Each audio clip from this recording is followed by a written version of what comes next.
자, 안녕하세요. 자, 저는 이제 오늘 법인세 2번 하고요. 법인세 3번을 같이 한번 풀어보겠습니다. 여기 오늘 문제가 보면은 올해 이제 세무사 문제를 보면 이제 문제 1번 1이 소득세법이고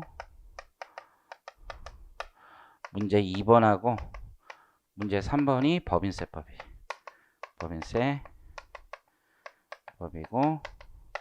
문제 4가 부가가치세법이죠.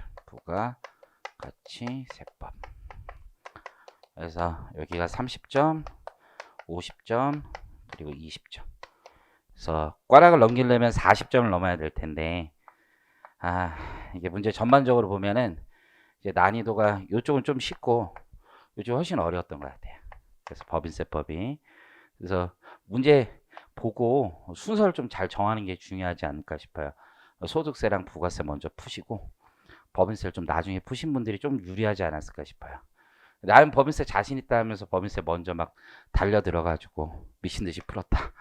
점수가 그렇게 잘 나오지 않을 수도 있다라고 생각이 들어요. 출제 이제 전반적으로 보면 이견도 조금 있고 내용이 조금 뭐라 그럴까요? 명확하지 않아 보이는 점들도 있어요. 그 점을 감안해서 제가 설명을 드리도록 하겠습니다. 자, 그럼 문제 2번부터 우선 가보면 각 자료는 상호 독립적이고 주어진 자료 이외 사항은 고려하지 않고 각 물음에 답하시오라고 되어 있죠. 시험장에 가서 여러분들 물음부터 보셔야 돼요. 자료 1을 대충 보니까 국고 보조금과 관련된 문제고 물음이 제시되어 있죠. 그래서 18기하고 19기 소득금액 조정 합계표를 작성하는 양식으로 되어 있어요. 그러면 먼저 여기 써보면 입금 산입, 송금부 산입은 생략할게요. 그 다음에 송금 산입 이렇게 되어 있고 이제 기수를 쓰셔야 되겠죠. 답안 이제 18기 그리고 19기. 근데 이 문제는 이제 날짜가 제시되어 있어요. 3월 1일, 4월 30일, 12월 31일 그리고 다음에 1월 1일.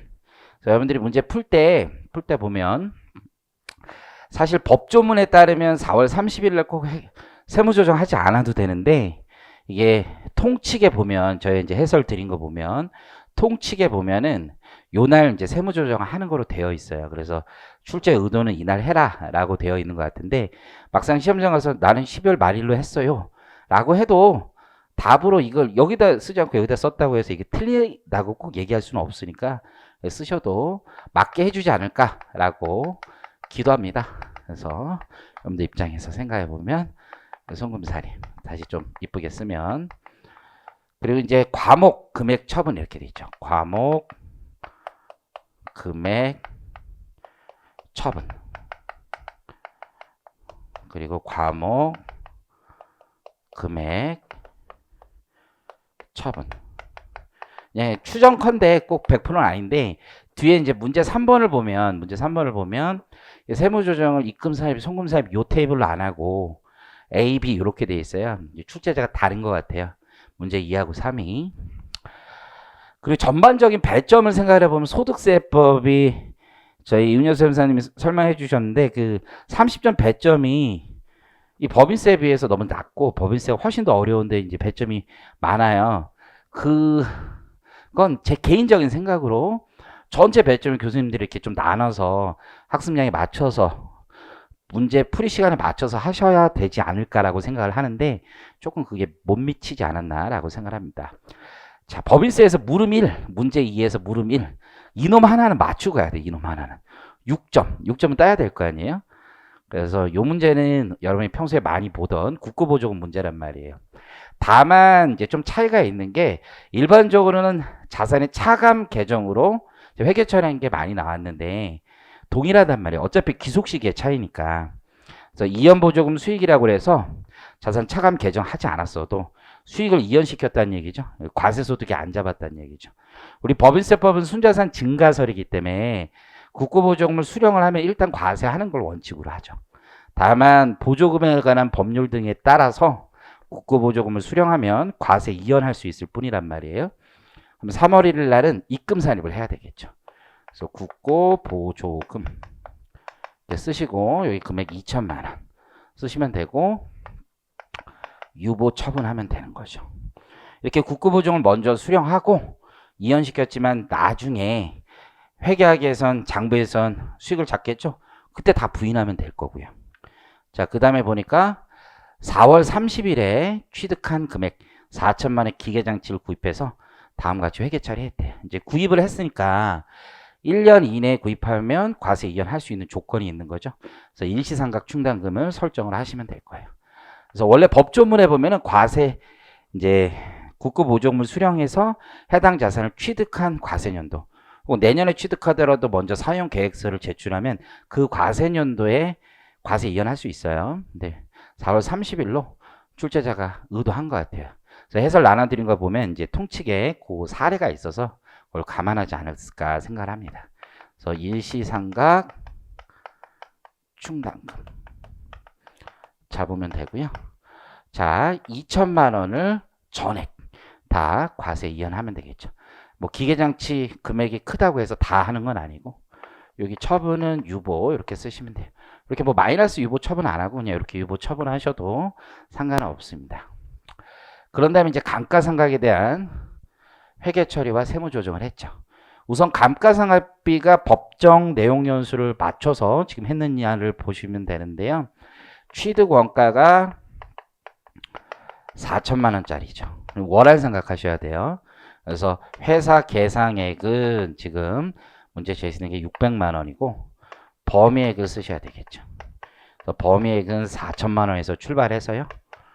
지금 기계장치에 잔존 가치는 없고 정액법이고 내용연수 5년이에요. 근데 취득 일자가 문제 제시된 거 보면은 4월 30일이죠. 이렇게 하시는 거예요. 5분의 1 곱하기 4월 30일이면 이런 친구도 있어요. 5월 달부터 상각을 한다. 감가상각의 월할 상각은 그렇게 하는 게 아니라 해당 월에 하루라도 있으면 넣으시는 거예요. 그래서 12분의 9로 하시면 될 거예요. 그러면 6 똑같고 감가상각에 대한 세무조정은 별도로 없어요. 이제 연말이 됐으니까 우리 감가상각에 대한 세무조정은 없지만 일시상각 충당금에 대한 어떤 과세 이연분에 대한 조정은 필요하겠죠. 그리고 국고보조금도요. 이에 대한 조정이 필요할 거예요. 그래서 보시면 12월 말에 감가상각비 600만 원 한 거 있죠. 요거 자체는 4천만 원에서 잘 한 거예요. 다만 국고보조금 이연 수익 잡은 거 있죠. 이익을 이제 잡을 때가 아니죠. 미리 잡았으니까. 그래서 요 2천만 원에 대해서 다시 입금으로 잡으시면 돼요. 그래서 송금사님 국고보조금 입금사립한 거를 과세 조정을 해주시면 되고 요거 과세 이연한 거 있죠. 반대로 조정해 주시면 돼요. 일시상각 충당금 300 유보 잡으시면 되는 거죠. 과세 이연한 거 입금 아니니까 왜 잡고 과세 이연한 거 잡으시면 되죠. 그런 다음에 매각을 했죠. 매각. 이 처분손익은 제대로 계산이 된 거예요. 아무 문제가 없어요. 왜냐하면 기계장치 세법에서 4천만 원에 산 거예요. 그냥. 그렇죠? 그리고 처분손실은 문제가 없지만 자 보조금 수령 이익을 나중에 대체 처리를 했잖아요. 이미 입금 잡았죠. 입금. 그러니까 여기 국고보조금에 대해서 정리를 하고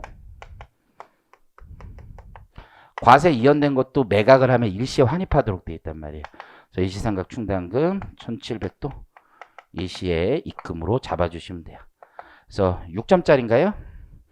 난이도 최하 법인세 중에 요거 하나는 맞추셔야 돼요. 요거 하나는. 자 이제 문제 2번 저희 문제 2번에 물음 2번 가보겠습니다. 물음 2번 역시 여러분들 물음을 먼저 보셔야 되고요. 그 물음을 보면 두 개로 나눠져 있어요.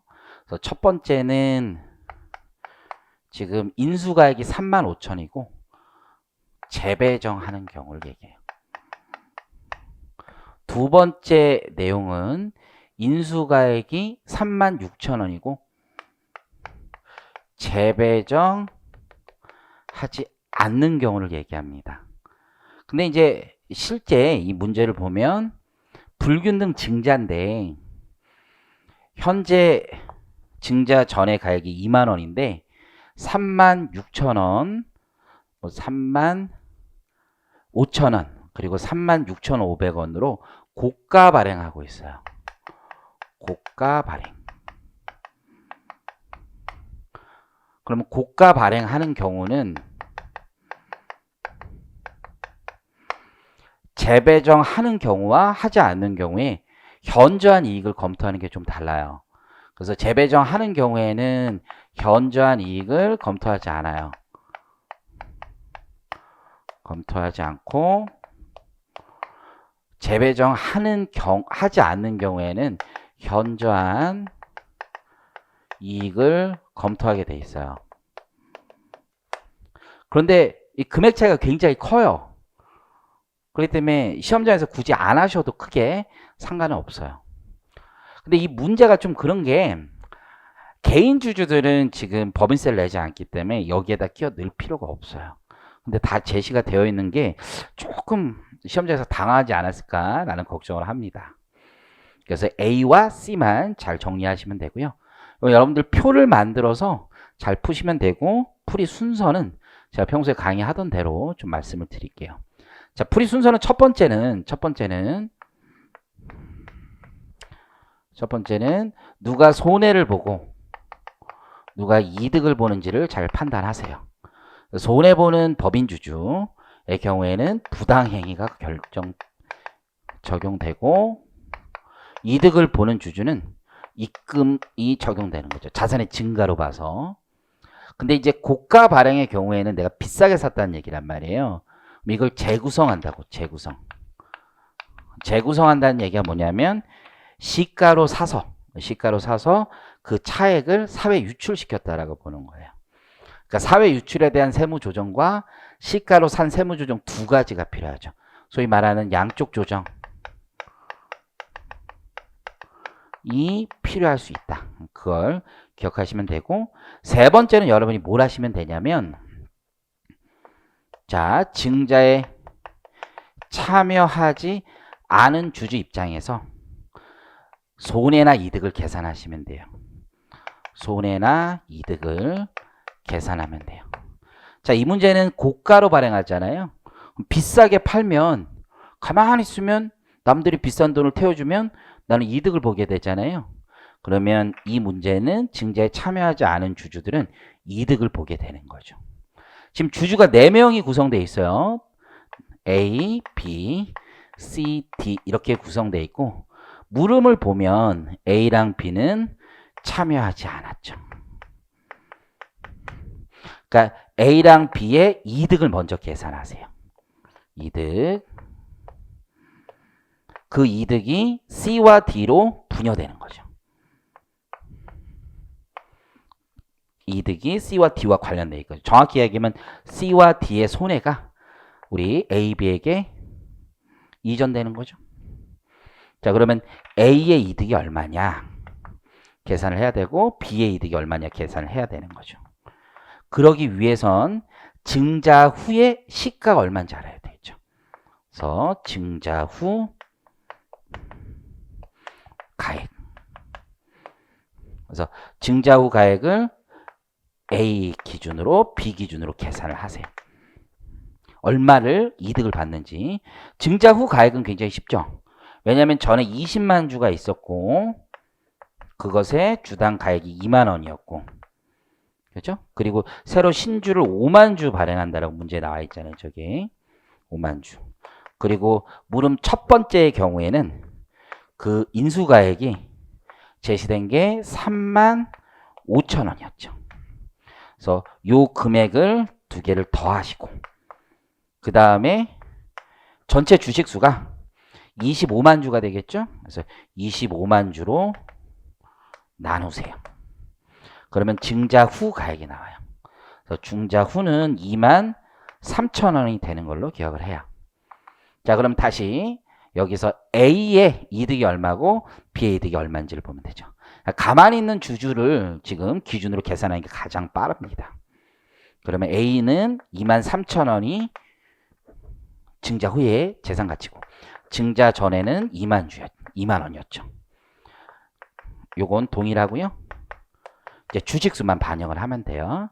A 주주가 8만 주 있었고 B 주주가 4만 주 있었어요.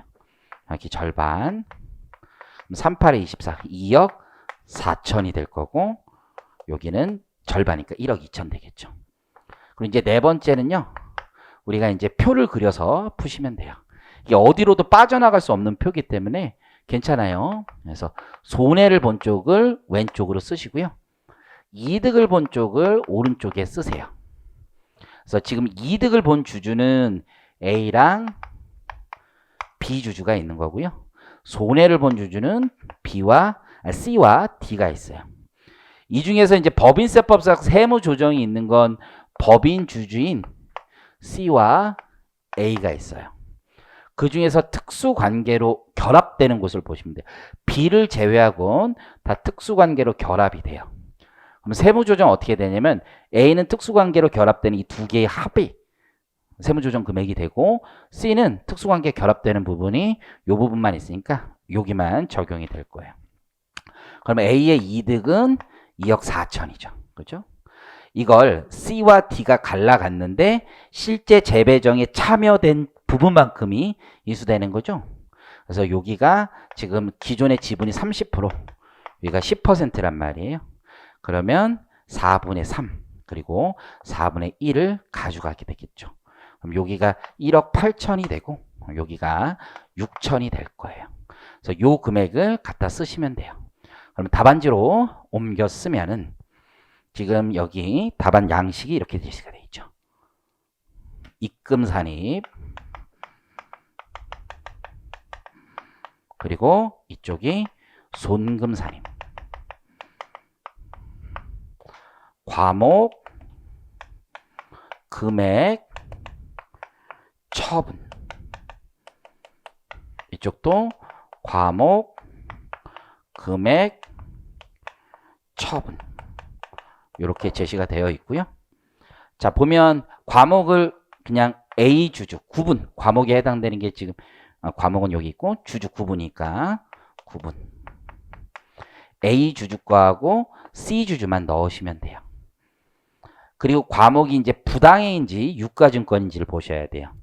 C가 손해를 받고 A는 이득을 봤으니까 A는 유가증권이라고 과목을 쓰시면 되는 거죠. 우선. 그리고 C는 부당행위가 적용되는 거죠. 근데 이제 고가 발행에 대한 부당해니까 시가로 사서 나머지 금액이 사회 유출됐다고 보고, 여기는 사회 유출되는 거, 사회 유출된 거 부당해가 있고, 유가증권 가액은 시가로 다시 감액을 해주셔야 될 거예요. 그럼 아까 A는 여기 보시면 2억 4천이 지금 A에 적용되는 금액이에요. 그렇죠? 그래서 유가증권 금액은 2억 4천을 쓰시면 돼요. 그리고 처분은 유보로 잡으시면 되고, C의 경우는 지금 겹치는 부분이 저기 1억 8천으로 보여요. 1억 8천을 쓰시면 되고, 이게 어차피 저쪽 상대방과의 자본거래이기 때문에 기타 사유출로 소득 처분하시면 되고요. 여기 유가증권 1억 8천 쓰고 마이너스 유보죠. 유보 쓰시면 돼요. 2번 요 답은 여기에다가 똑같은 양식에서 금액만 바뀌겠죠. 그래서 금액이 어떻게 바뀌느냐 다시 정리해보면 이렇게 되죠. 자, 우선 증자 후 가액이 변동이 되겠죠. 증자 후 가액은요, 일단 증자 후 얼마냐 보시면 되는데, 지금 A랑 B는 포기하고 C, D만 들어가잖아요. 그러니까 여기 5만 주가 아니라 몇 주가 들어가냐면 2만 주가 들어가요. 5만 주 중에 30%와 10%만 들어가고 나머지는 재배정하지 않기로 했으니까. 그리고 인수가액이 물음에 제시된 금액이 3만 얼마죠? 6,500원 맞나요? 36,500원. 그러면 요 금액이 바뀌게 돼요. 주식수도 25만 주로 나누는 게 아니라 실제 증자된 주식수로 나누면 되죠. 22만 주로 나누면 2만 1,500원으로 기억해요. 2만 1,500원이 한 주당 증자 후 가액이 돼요. 그럼 가만히 있는 이 주주인 A와 B의 재산가치 변동을 보면 2만 1,500원. 2만 1,500원 놓고 계산하면 돼요. 다만 현저한 이익을 계산하셔야 되는데, 현저한 이익은 굳이 시험장에서 안 쓰셔도 될 것 같긴 한데, 36,500원과 21,500원 시가의 차익이 뭐보다 크면 돼요? 증자 후 시가인 21,500원. 이게 시가잖아요. 새로운 시가. 시가의 30% 이상이면 되는 거죠. 충분히 그 차이 이상 남아요. 적용이 되는 거죠. 자, 21,500원 빼기 2만원. 1,500원에 여기 8만 주. 그리고 1,500원에 4만 주를 곱하시면 되겠죠. 그럼 요 금액이 바뀌겠죠. 그래서 요거 아까 금액의 절반이니까 얘가 1억 2천 되겠네요. 1억 2천 되고 얘는 6천 되겠죠. 그러면 여기에 있는 금액을 여러분이 바꿔 끼면 되는 거예요. 그래서 바꿔 끼면 A 전체의 이익은 얼마냐면 1억 2천이 됩니다. A 전체의 이익은 1억 2천이 되고 이 중에서 C가 이익을 분여해 준 금액이 9천, D가 분여해 준 금액이 3천이 되는 거죠. 여기다 이제 금액만 바꿔 끼면 돼요. 그래서 여기 A는 2억 4천이 아니라 그렇죠? 저 아까 금액의 절반에 해당되네요. 1억 2천으로 답을 쓰시면 되고 C는 1억 8천이 아니라 그 절반인 9천으로 답을 쓰시면 되고 유가증권도 똑같이 고가 발행의 경우 증자 참여한 자 이렇게 정리하시면 돼요. 자, 그럼 다음 문제 가보겠습니다. 물음 3번은 조금 그런 게 보통 이게 미완료 소득이 나왔어요. 그럼 시험장에서 배점을 좀 보세요. 배점을. 그리고 내가 할 수 있는 건가. 이제 배점을 보니까 쭉 가서 배점을 보니까 대박 8점인데 뒤에 뭐 많아 내용이 되게 많단 말이에요. 그래서 이게 과연 내가 시간 안에 풀 수 있는가, 정확하게 풀 수 있는가, 그게 문제고, 막상 이제 도전한 친구들도 문제가 생긴 게 뭐냐면, 우리가 이제 집행기준이나 이런 데서 쓰는 말하고 정확히 반대로 제시가 돼 있어요. 반대로. 그러니까 시험장에서 내가 알고 있는 방식과 반대인데, 이게 수험생 입장에서 확신을 가지고 쓸 수 있는가 생각해 보면 쉽지 않을까요? 반대로 쓰신 분들이 많지 않을까 싶어요. 그래서 채점 어떻게 해주실지 모르겠는데, 어쨌든. 그럼 첫 번째 여기 기업 소득을 계산해 달라요. 첫 번째는 기업 소득. 그리고 두 번째 물음을 보면 이때는 미완료 소득을 계산해 달라는 거고 세 번째는 관련 법인세. 근데 두 번째 물음에 대한 답을 맞춰야지 세 번째를 또 맞출 수 있어요. 요즘 사실 추세는 세 번째 물음을 줄 때 두 번째 물음이 얼마라고 가정하고 다시 쓰는데 뭐 이거 복고풍도 아니고 옛날 방식으로 앞에 틀리면 죽어봐 뭐 이것도 아니고 좀 그래요. 개인적인 생각이에요. 자, 그러면 첫 번째 물음을 보니까 이렇게 돼 있어요. 투자액 제외 방식이 있고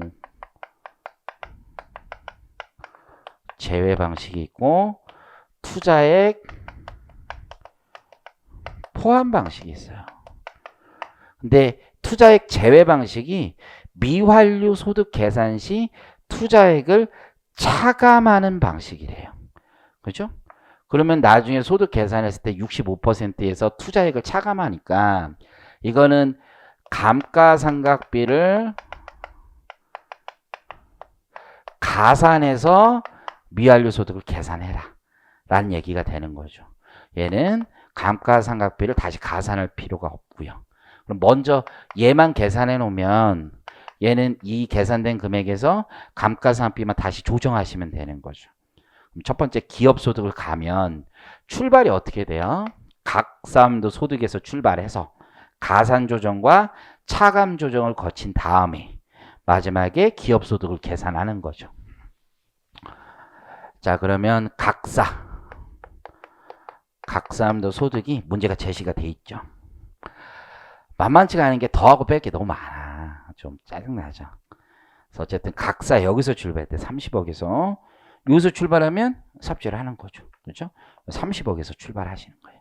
뒷자리 빼고 쓸게요. 그래서 30억에서 출발하고 두 번째 가산, 세 번째 차감, 네 번째 기업 소득. 자, 그러면 여기 가산부터 다시 정리를 해보면 1번, 2번.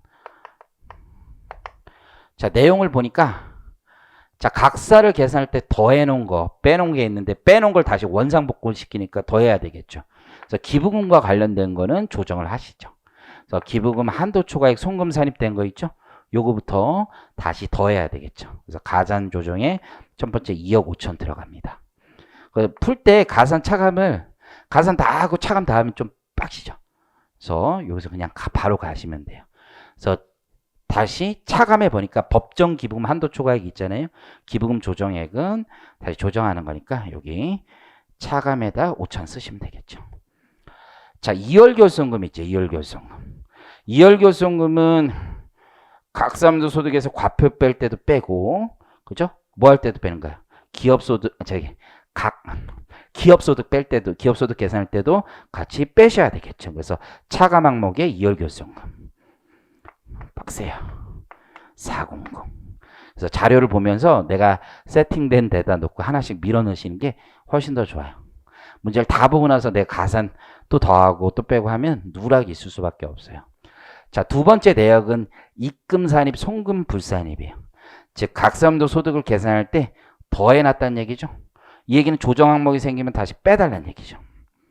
자, 첫 번째 이제 법인세 비용이 나왔는데 요 근래 이제 좀 쟁점이 있는 거죠.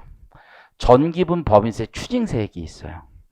이게 이제 우리 현금 기준, 소위 말하는 뭐 이비타 기준으로 계산을 해보는 거예요. 현금 기준으로 얼마를 벌었느냐. 그러면 옛날에는 이 법인세 추징세액이 나오면 미완료 소득을 19기에 추징세액을 내더라도 옛날 걸 가서 조정해 주게 돼 있었어요. 근데 이제 올 근래는 이제 유권해석이 바뀌어가지고 실제로 추징세액을 납부한 시점에 조정해 주는 거예요.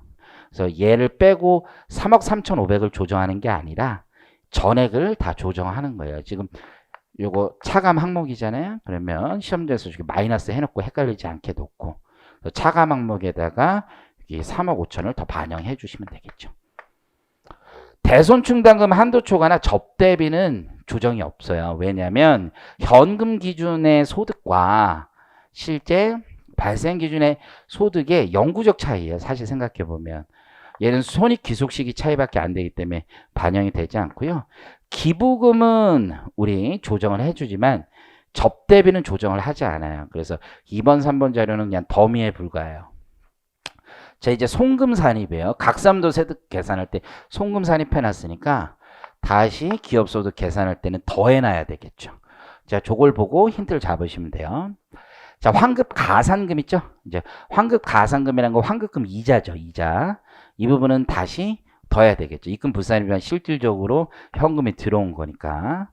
그 다음에 수입배당은 입금 불산입도 마찬가지죠. 그래서 다시 더해야 되겠죠. 정기예금 미수이자도 손익 귀속 시기의 차이밖에 없는 거예요. 조정 대상이 되지 않습니다. 그래서 여기 가산 조정이 2천과 4억 7천을 더하셔야 돼요. 그 다음에 이제 네 번째 자료가 잉여금 처분에 따른 배당 금액이 나와 있어요. 미완료 소득 법인세법 조문일 때는 배당을 차감하는 문제가 생겼지만 지금 투자 상생 이쪽으로 오면서 배당은 이제 차감 항목이 아닌 거고요. 여기 상법에 따라 그리고 이건 기업소득에도 영향이 없고 예전에도 미완료 소득을 계산할 때만 영향이 있었고 상법에 따라 적립하는 이익 준비금은요. 실질적으로 회사가 현금으로 배당할 수 없는 거 옛날 규정에 따라 그 규정이 아직 살아있단 말이에요. 그래서 여기 준비금 적립액은요. 우리 빼줘야 되겠죠. 그래서 차감 항목에 준비금 적립액, 법정 적립금 등을 다시 더합니다. 5천을 더하시고요. 아이고 끝도 없어. 그 다음 내용 중에선 얘는 기업소득에는 상관이 없죠. 이제 투자를 반영했을 때 미완료 소득을 계산할 때만 영향이 있고 여섯 번째 중에서는 뭐가 문제가 있냐면 감가상각비죠. 그래서 우리가 먼저 여기 감가상각비 가산하는 항목만 지금 다시 정리하기로 했었던 거잖아요. 이게 약간 애매한 게 있어요. 뭐냐면 우리 당의 투자에서 미완료 소득을 빼기 때문에 미완료 소득 계산할 때 투자를 빼기 때문에 감가상각의 이중공제를 방지하기 위해서 더한단 말이에요. 그러면 중고품에 대해서는 사실 투자에서 빼주지 않으니까 중고품에 관련된 감가상각은 우리 다시 더하지 않아요. 근데 이 총 차량 운반가 6억 4천 있는데 이 중에 중고품이 8천 있단 말이에요. 그런데 지금 보니까 차량 운반거에 대한 감가상각비 5천만 원이라 되어 있고 중고품에 대한 감가상각비가 따로 제시는 안 돼 있어요. 그렇다고 시험장에서 우리가 이 5천을 취득원가 비율로 안 분할 수도 없는 거고. 이건 상식적으로 생각해 보면 5천을 다 가산하는 게 맞지 않느냐라고 판단할 수밖에 없을 것 같아요. 그래서 가산 조정에 여기 5천을 또 더하세요. 그 다음에 7번째 자료 역시 이것도 미완료 소득과 관련된 거. 8번째 자료도 미완료 소득과 관련된 거예요. 그래서 요 가산 조정의 합, 여기 차감 조정의 합을 계산하면, 그래서 가산 조정은 2억 5천 더하기 2천 더하기 4억 7천 더하기 5천이죠. 그러면 3억 2천에 7억 9천인가요? 그리고 얘는 4억 5천에 8억에 8억 5천인가요? 그래서 가산 7억 9천 8억 5천 빼면 29 요게 2940인가요? 2940 맞아요? 2940이 기업소득이 되는 거예요. 그래서 기업소득 여기는 2940이 되고, 이제 다시 투자액 포함 방식에선 더해놨으니까 다시 제외시켜야 되겠죠? 그러면 5천만 원을 조정하면 2890, 이게 첫 번째 기업소득이 될 거예요. 이제 두 번째 물음을 가보면 투자 제외 방식에 따른 기업소득을 다시 가정하고 있죠. 너 어차피 이거 틀릴 거니까 다시 주마 이거죠. 그래서 투자액 제외 방식과 차감 방식, 여기 포함 방식, 제외 방식에 따른 게 29억으로 가정을 하고 있어요. 그런데 투자액으로 차감되는 자산에 대한 감가상피 송금산입액이 지금 1억 원 포함되어 있다고 하니까 이쪽에서는 28억으로 가정하고 풀라는 얘기가 되겠죠. 그에 따른 미완료 소득. 요 소득을 계산하면 동그라미 1과 2로 나눠서 보면 1번 투자액 제외 방식 29억이죠. 여기에 이제 제외 방식은 65%를 곱해야 되겠죠. 왜냐하면 투자를 지금 미완료 소득에서 제거하는 방식이니까. 자, 그러면 우선 투자액을 계산해야 되는데 그 투자액은 자료가 몇 번에 제시되어 있냐면 여기 5번 자료에 제시가 되어 있죠. 요거는 기업소득과 관련된 자료고 요건 투자와 관련된 거. 자, 토지는요 포함하지 않죠. 그래서 건축물만 포함하고 토지는 포함하지 않아요. 자, 영업용 자산, 차량, 운반금은 포함을 하죠. 다만 금융리스 아닌 자산이나 중고품 투자를 보지 않아요. 뭐 조특법이든 법인세는 다 똑같은 거예요. 그래서 6억 4천에서 요 1억 4천을 빼면 투자는 여기 5억이 되죠. 5억. 자, 그 다음에 이제 임금 증가분이 있죠. 자, 임금 증가분은 대전제가 전기 대비 상시 근로자의 수가 증가했는지를 보고 판단을 하는 거죠. 증가하지 않았으니까 일단 1.5배 가산하는 규정은 적용되지 않아요. 그런 다음에 임금 증가액만 지금 더하는 거죠. 1.5배 가산이었고, 그리고 청년 정규직이 있으면 좀 복잡한데 그건 없고 그냥 정규직 전환 부분이 있으면 그건 더하는 거죠. 자, 여러분들 공식에 따라 보면은 3억이 임금 증가분이 되는 거고, 마지막으로 여기 상생 협력에 들어간 돈 있죠. 거기는 3배를 해주게 돼 있잖아요. 그래서 1,000만 원을 출연을 했죠. 그래서 1,000만 원 곱하기 3 요거만큼 계산하시면 돼요. 그래서 1번 계산한 금액이 얼마가 나오냐면 제가 계산한 거에 따르면 1번 계산한 건 1055가 나와요. 1055 이렇게 나오고, 두 번째는 28억에서 출발하셔야죠. 28억에서 출발해서 15%죠. 그래서 요거는 좀 외우고 있었어야 되는 거죠. 그리고 얘는 5억 안 빼준 거죠. 투자. 요 두 놈만 빼주면 되겠죠. 3억 하고 3천만 원만 빼주면 정답 되겠죠. 그렇게 계산한 금액이 얼마냐면 9천만 원, 9천만 원. 그럼 이제 문제 마지막 물음을 보면 요게 있죠. 법인세액을 계산하래요. 일단 법인세 세율을 또 까먹은 친구들이 많죠. 요 20%래, 20%. 그리고 이 문제의 함정은 뭐냐면 우리가 초과 환류액이 있으면 그 다음에 빼주는 거란 말이에요. 근데 빼주는데 그게 1년 후에 투자하는 것까지 포함한 거 2년 단위로 계산하는 거예요. 근데 18기에서 2월 된 금액 3천만 원이 있다는데 17기 발생분 중에서 공제하지 않고 남은 금액이래요. 사실 이 표현이 좀 그렇죠. 2월 될 수가 없는 건데 2월 됐다고 주장하고 있는 거고. 그래서 17기에 발생한 것은 19기에는 차감할 수가 없어요. 그래서 9천만 원에서 여러분들 출발했는데 얼마를 빼시면 안 돼요. 3천을 빼시면 안 되는 거예요. 이 문제는. 그래서 9천만 원에 그냥 20% 모조리 곱하면 되겠죠. 그래서 그 법인세액은 1,800만 원이 되는 거예요. 그래서 문제 2번까지 풀어봤고요. 자, 이제 문제 3번에 물음 첫 번째 한번 가보겠습니다. 그래서 이제 자료가 제시되어 있고 총 문제 3번에는 한 자료가 4개 정도 있는 것 같아요. 첫 번째 자료 문제를 보니까 기부금이네요. 기부금. 그리고 요건 또 특이하게 세무조정을 입금산입 쪽이면 A라고 쓰고 입금 분산이면 아닌 송금산입, 차감 조정이면 B라고 쓰래요. 과목 쓰고 금액, 소득처분 쓰고. 첫 번째는 기부금 한도 계산을 제외하고 나머지 세무조정을 해보라는 거고 두 번째는 기부금 세무조정이네. 약간 애매하죠. 기부금 세무조정 앞에 것도 다 정리해서 또 써야 되느냐. 그러지는 않겠죠. 그래서 한도 초과액이나 한도 초과 2월액 송금산입액을 여기 두 번째에다 쓰면 될 것 같아요. 그러면 세무조정 1번을 쭉 잘 정리하고 그 다음에 2번을 해보시면 될 것 같습니다.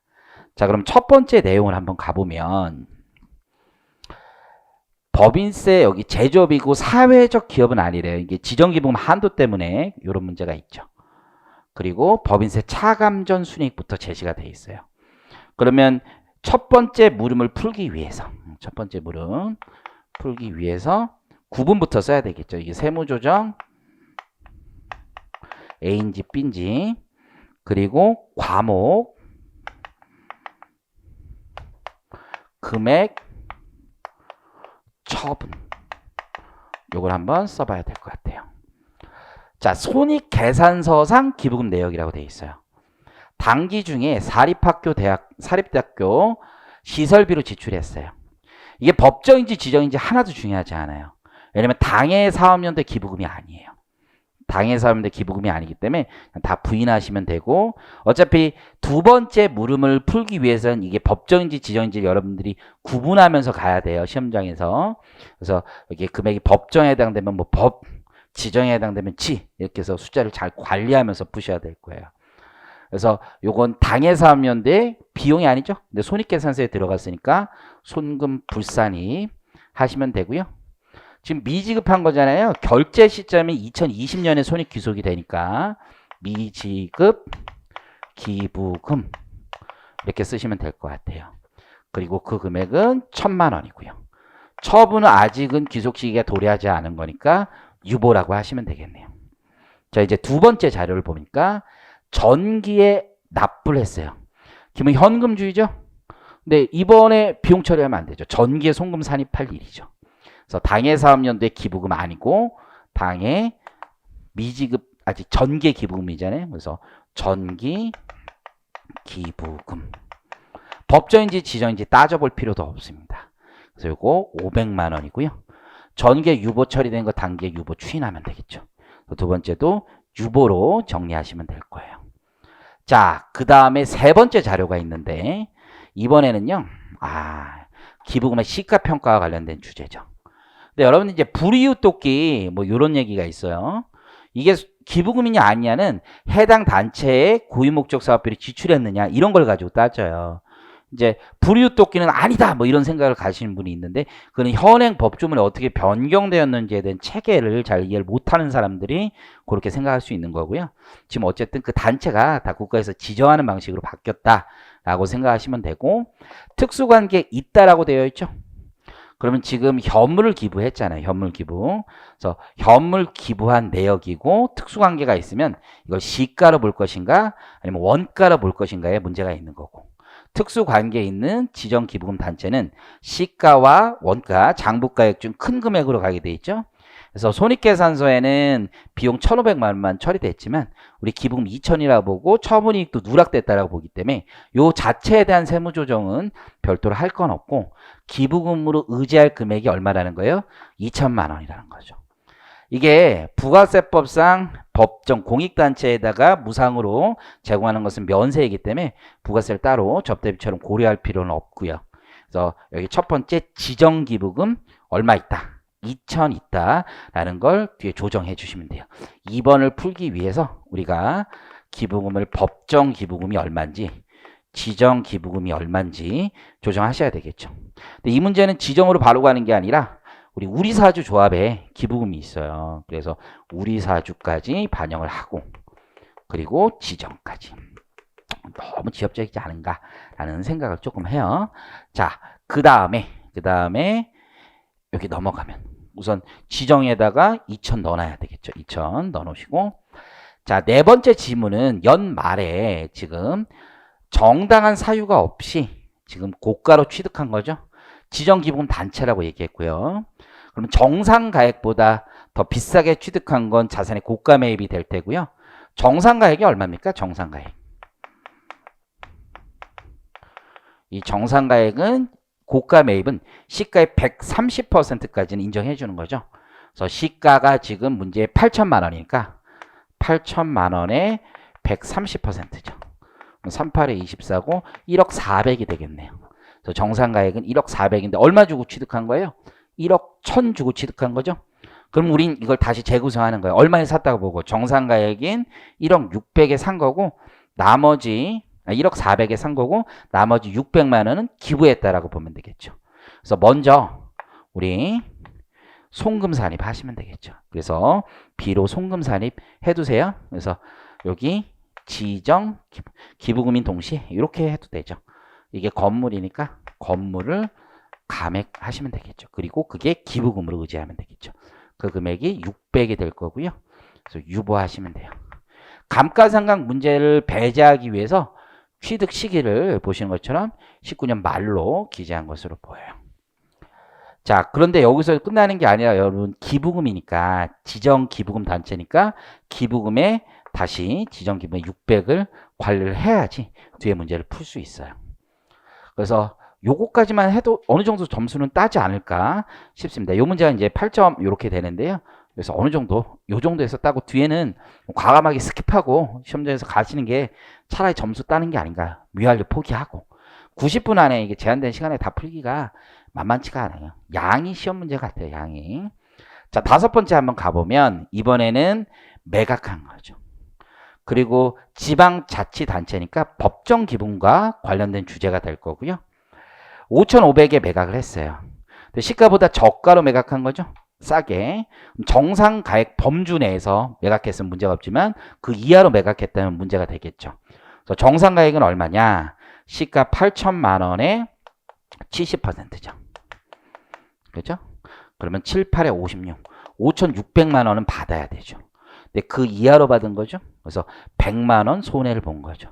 그 손해 본 게 뭐예요? 기부금이 되는 거죠.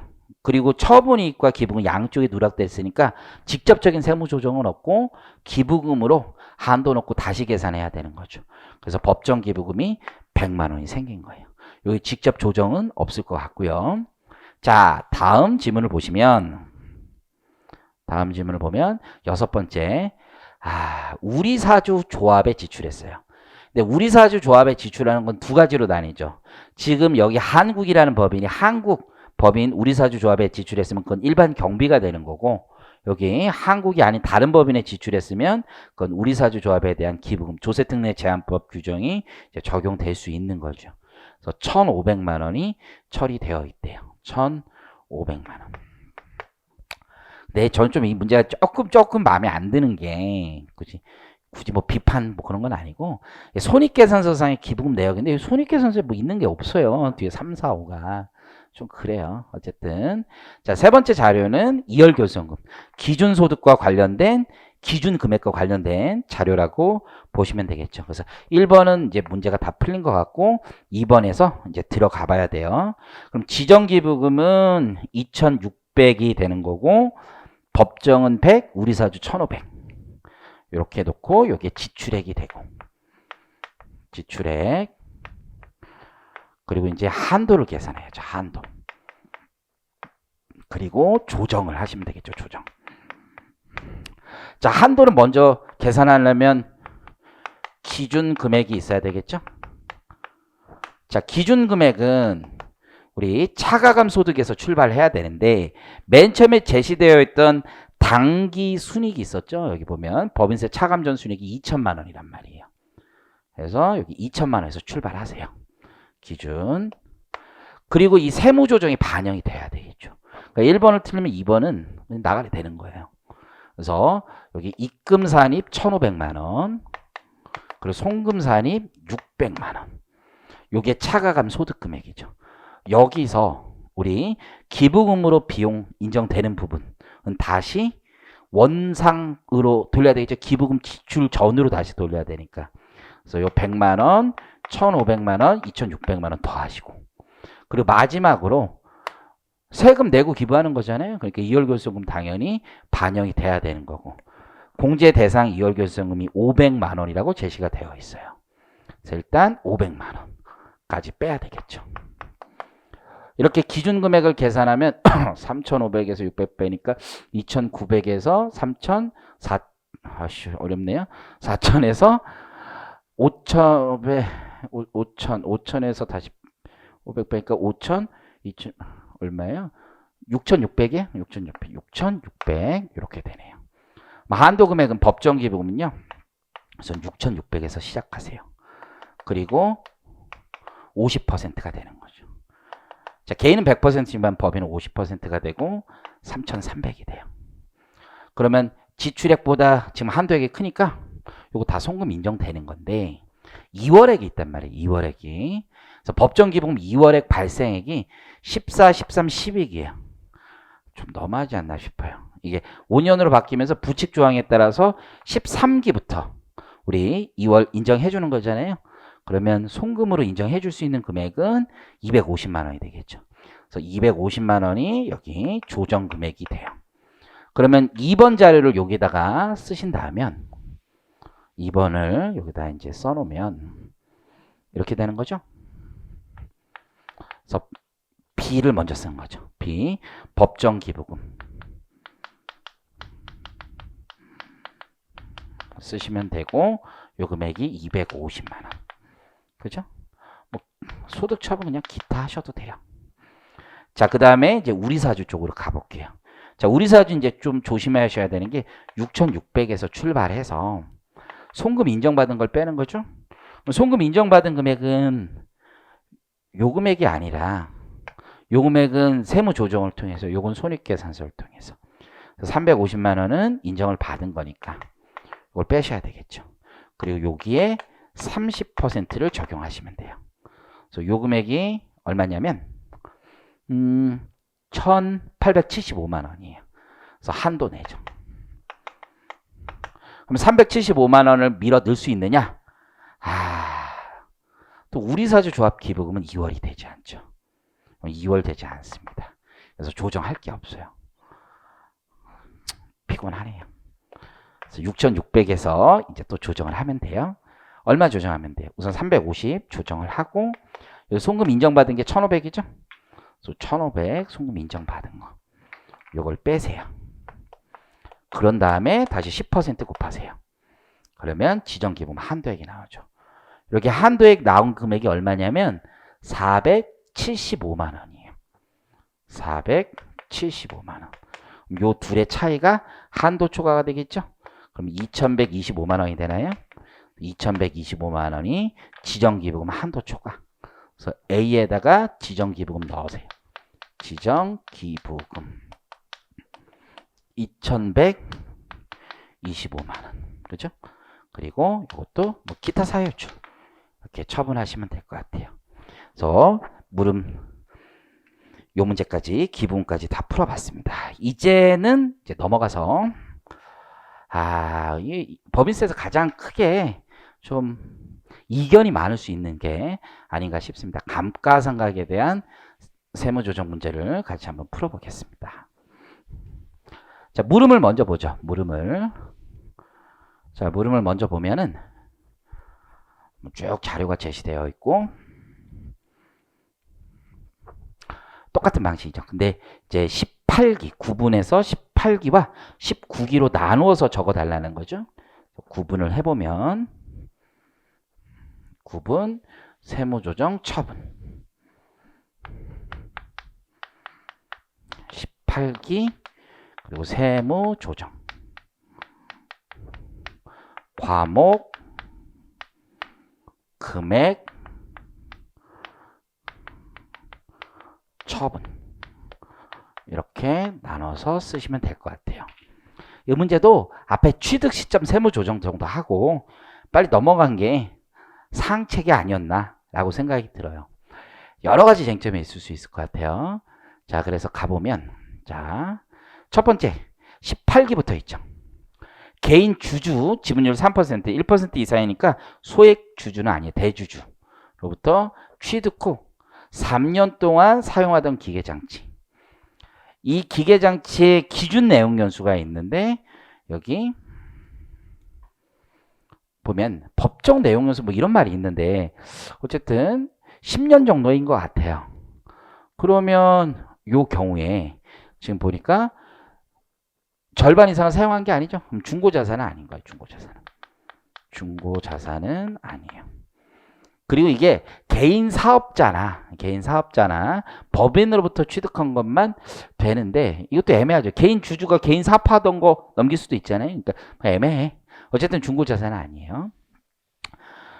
5억 원에 샀는데 시가는 4억 원이에요. 부당행위가 적용되겠죠? 고가 매입한 거죠. 그러니까 고가 매입했으니까 자산의 취득원가를 재구성하면 4억에 산 거고 1억 원은 주주에게 배당 준 거죠. 그래서 먼저 A, 송금불산이 부당행위 적용하시면 돼요. 부당행위 적용하시면 되고 그 금액은 얼마냐면 1억 원 되겠습니다. 1억 원 그리고 요거는 배당으로 처분하시면 되겠죠. 자, 동시에 자산을 감액해야 되겠죠. 그래서 이게 기계장치잖아요. 기계장치 1억 원 그리고 유보 뭐 마이너스 유보 쓰셔도 되고 유보 쓰셔도 이거 가지고 뭐 틀리겠다라고 하는 건 좀 그렇죠. 지나친 감이 있고 이제 드디어 자본적 지출이 나왔는데 이게 지금 즉시상각 의제 내역이 있는 것 같고 손익계산서에 감가상각비 내역이 있어요. 그리고 내용연수가 있는데 표현이 좀 그래요. 여기서 뭐라고 되어 있냐면 기준 내용연수도 아니야. 법정 내용연수야. 법정 내용연수. 그러면 사람마다 다 각자 주장할 수 있을 것 같아요. 이게 조세 부담을 최소화하고자 하는 거 아니냐. 그러면 내용연수 짧게 가야 되는 거 아니야. 뭐 이런 주장을 할 수도 있어요. 이때 조세 부담 최소화는 당해 사업연도의 조세 부담 최소화를 생각하면 어떤 사람은 아니 문제에서 보니까 이런 얘기가 있더라. 감가상각 방법을 신고하지 않았다. 예, 법정 서식을 보면요. 감가상각 방법하고 내용연수가 한 장에 있어. 신고서가.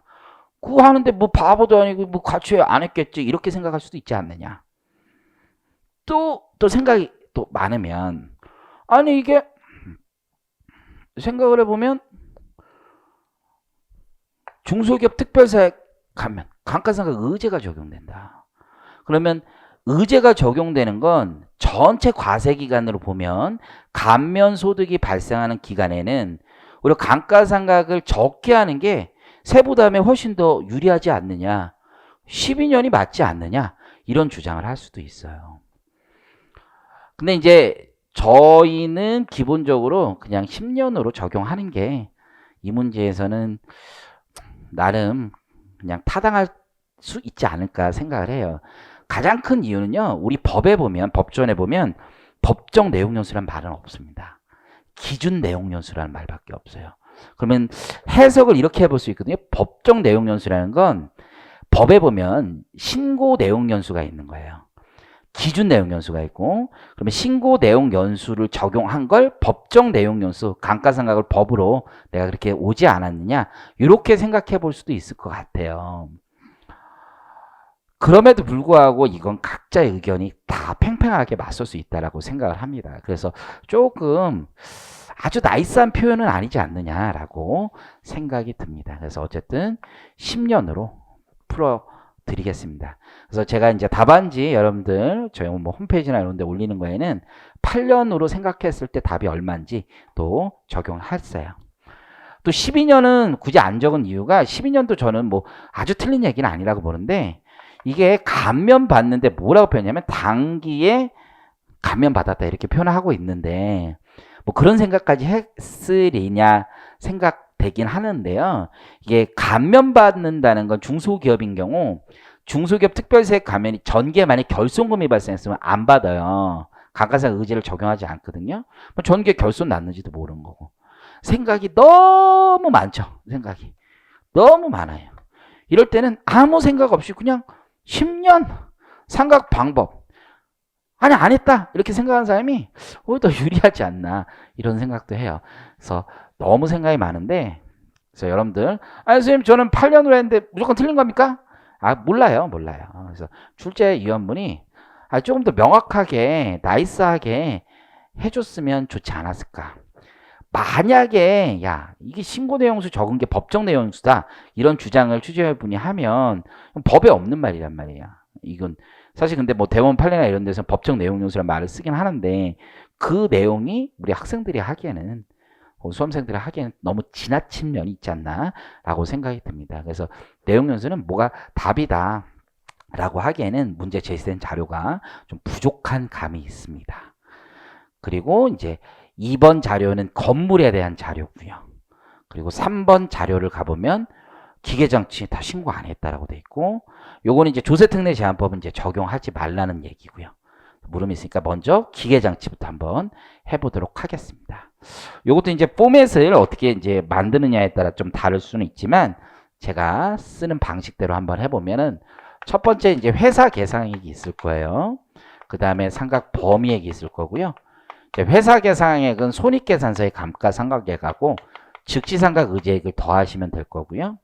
지금 기계장치는 정율법이잖아요. 정율법은 취득가액에서 그 다음에 즉시상각 의제를 더하세요. 이게 장부에 누락된 거니까 요건 단기 즉시상각 의제만 더하시면 되고요. 그 다음에 이제 감가상각 누계액이 있다라면 걔를 빼면 되고요. 그 다음에 이제 다시 유보는 가감하면 되겠죠. 유보는 가감해서 여기에 상각유를 곱하면 범위액이 나와요. 자, 손익계산서에 제시되어 있는 감가상각비를 보면 지금 기계장치는 18기, 19기가 4천만 원. 19기가 지금 제시되어 있는 금액이 2천만 원이네요. 2천만 원이고 그다음 이제 즉시상각 의제를 넣어야 되겠죠.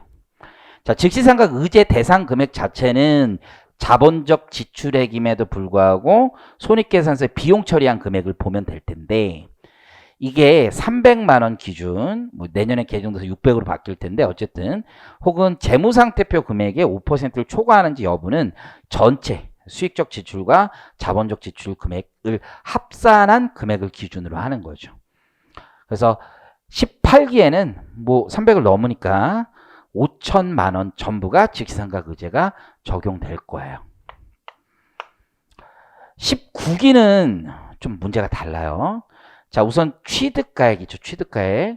이 취득가액은 세무상 취득가액을 여기서 얘기하는 거죠. 우선 5억 넣고 마이너스 1억 쓰셔도 되지만 그냥 세무상 취득가액이 4억이니까 이렇게 넣을게요. 그런데 즉시상각 의제 이때 적용되는 게 5% 룰이 있는데 장부상 미상각 잔액의 5%잖아요. 그럼 장부에는 5억으로 기재되어 있고 거기에 감가상각을 4천만 원 했으니까 4억 6천의 5%잖아요. 그러면 그 금액이 2,300이 되잖아요. 그 2,300에 미달하게 지출했으니까 즉시상각 의제가 적용되지 않습니다. 그래서 즉시상각 의제 요때는 적용되는 금액이 없다. 자, 여기 즉시상각 의제 5천 더하고요. 이때는 감가상각 누계액이 없는 거죠. 그리고 유보도 아직 있지 않습니다. 5억에 마이너스 1억 하셔도 되고 상각률은요. 아까 우리 10년으로 그냥 쓰기로 했잖아요. 10년으로 쓰기로 했고 상각 방법을 신고 안 했으면 기계장치는 정율법이니까 0.259인데 월할 상각이 있는 거죠. 그래서 그 기계장치의 취득 일자가 보니까 5월 1일이니까 우리 8개월 하면 되겠죠? 12분의 8. 요거 금액 4억 5천에 0.25 곱하기 12분의 8 하시면 범위액이 나올 거예요. 회사 계산액은 9천이고요. 그렇게 계산되는 범위액이 얼마냐면 범위액이 7,770만 원 돼요. 7,770만 원. 그러면 한도 초과 금액은 1,230만 원 되겠죠. 근데 만약에 여러분들 0.313 쓰면요, 이게 마이너스가 떠요. 이게 요 회사 계산액보다 커요. 답안지에 이제 숫자를 다 제시 들었고, 그럼 요거 송금산입 할 수 있느냐 이 문제가 있단 말이에요. 이거 해석을 어떻게 하냐에 따라 다른 거죠. 만약 송금산입 할 수 있다라는 주장을 하신다라면 전년에도 의제 당연히 중소기업이니까 되는 거 아니냐 이런 주장이 될 수 있고, 야 문제 봐라 단기에. 근데 단기부터란 말도 아니잖아. 이 국어의 문제가 많죠. 표현을 조금만 더 우리 수험생을 배려했으면 좋겠는데 어쨌든 그렇다는 거죠. 그래서 1230만 원 저는 그냥 부인액으로 놓고 풀겠습니다. 자, 그 다음에는 회사 계산액 2천만 원이죠. 자, 취득가액은 4억 원 쓰시면 되고요. 즉시상각 의제는 정율법은 누적액을 쓰는 게 아니죠. 단기분만 쓰시면 되고요. 감가상각 누계액은 손익계산서에 있는 거. 그리고 유보금액 1230만 원. 여기에다 상각률 0.259 곱하시면 되는 거죠. 그래서 3억 7,230만 원에 0.259 곱하시면요. 그 범위액이 얼마가 나오냐면 964257. 964257. 이렇게 나오고요. 이러면 지금 송금산입액이 나올 수밖에 없겠죠. 그러면 이거는 7642557 이렇게 되나요? 그래서 요 금액만큼 송금산입액 잡으시면 되겠어요. 그래서 18기의 세무조정, 19기의 세무조정을 여기 답안지에 굳이 써본다면 18기엔 기계장치와 관련해서 송금 불산입을 쓰시면 되고, 기계장치 감가상각비 얼마가 되냐면 1230만 원. 그리고 유보 이렇게 쓰시면 되고요. 그리고 19기엔 송금 불산입이 있는 게 아니라 이번에 송금산입이 있는 거죠. 기계장치와 관련해서 비송금산입. 기계장치 이거 쓰시면 되고, 송금산입 금액이 얼마냐면 76427. 7,642만 5천 70만 원. 송금산입니까? 마이너스 유보. 그죠? 이게 좀 쟁점이 많아요. 자, 그 다음에 이제 건물을 가보면, 자, 건물 쪽에서는 첫 번째 뭐가 있어요? 우리 건설자금 이자가 있죠. 그래서 건설자금 이자는 지금 18년 1월 1일부터 보유토지 위에 공장 건물을 착공했고 완공하고 즉시 사업에 사용하기 시작했어요. 건물의 취득가액이 10억 원이고 공장 건설을 위해 8억 원이 들어갔어요. 그러니까 8억 원이 여기 전부 다 들어갔다라고 보면 되는 거고요. 7월 1일부터 그 다음에 언제까지? 4월 1일이라는 거죠. 그러면 이자 계산은 3월 말까지 그냥 월할 계산하는 게 합리적이지 않나라고 생각해요. 뭐 이걸 가지고 일할 계산하라, 좀 지나친 바가 있는 거죠. 그럼 8억 원이고 이자율이 지금 10%로 제시가 되어 있어요. 그럼 8억 원에 연이자율이 10%니까 그중에 12분의 6 하면 되겠죠. 요건 4천만 원 나올 거고, 요거는 12분의 3이니까 2천만 원 나오겠죠. 그러면 당해 과세 기간부터 사용을 했으니까 요때부터 감가상각이 되니까 2천만 원은 즉시상각 의제가 되는 거고, 얘는 전년도 상각 부인액으로 취급하시면 되는 거죠. 그래서 요 문제는 뭐 어렵지 않죠. 그래서 A 보시면 A 송금 불산입 먼저 하셔야 되겠죠. 송금 불산입이 뭐가 있냐면 건설자금이자. 18기에는 건물과 관련된 감가상각은 필요 없죠. 19기부터 시작하니까 건설자금 이자 얼마 쓰시면 돼요? 여기 4천만 원 쓰고 유보자 보시면 돼요. 이 4천만 원은 부인액으로 취급하시면 돼요. 상각 부인액으로. 그리고 곧 취득 원가인 것도 되는 거죠. 19기에 이제 세무조정 하시면 돼요. 건물과 관련된 거. 자, 법정 내용연수라고 또 주어져 있어요. 그래서 저는 이 법정 내용연수라는 말을 좀 의도하고 썼을 수도 있지 않는가라는 라는 생각을 합니다. 설마 교수님 기준 내용 연수, 법정 내용 연수를 구분을 못했을까? 그렇지 않다고 생각합니다. 그렇지 않다고 개인적으로. 그래서 어쨌든 법정 내용 연수 가면 되는 거고요. 20년이죠.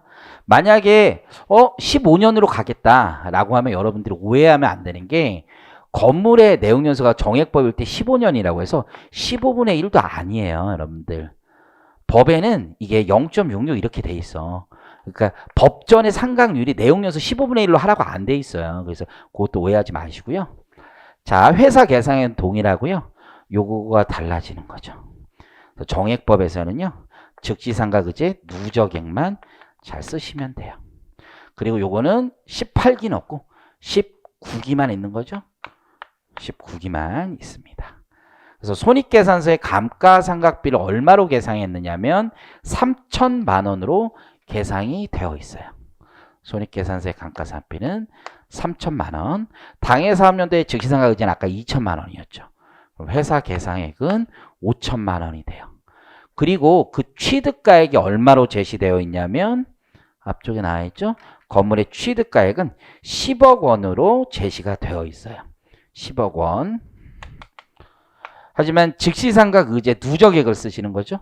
그래서 즉시상각 의제는 전년도 2천만 원과 전년도 4천만 원과 올해 2천 합친 6천이 되는 거죠. 그럼 BS에 있는 금액으로 따지면 상각률은 20분의 1인데 자, 4월 1일부터 시작한 거죠. 12분의 9를 곱하시면 되겠죠. 그래서 10억 6천만 원에 0.05 곱하고 다시 10분의 9 하면 범위액이 나와요. 그 범위액이 얼마냐면 39750이에요. 39.75. 그죠? 그러면 송금 불산입이 나오겠죠. 송금 불산입은 1025인가요? 1025만 원이 송금 불산입액이 나와요. 그래서 여기 송금 불산입액이 얼마냐면 1025. 그래서 A 건물 감가상각 1025 2호 이렇게 해서 유보 이렇게 잡으시면 돼요. 이해하시겠죠? 그래서 뭐 대법원 판례나 이런 데 보면 납세자가 선택한 게 법에 따른 내용연수, 법정 내용연수 이렇게 표현을 하고 있으니까 저도 그에 맞게 이제 풀었다라고 보시면 될 것 같습니다. 자, 이제 문제 지치네요. 여러분들도 지치겠죠?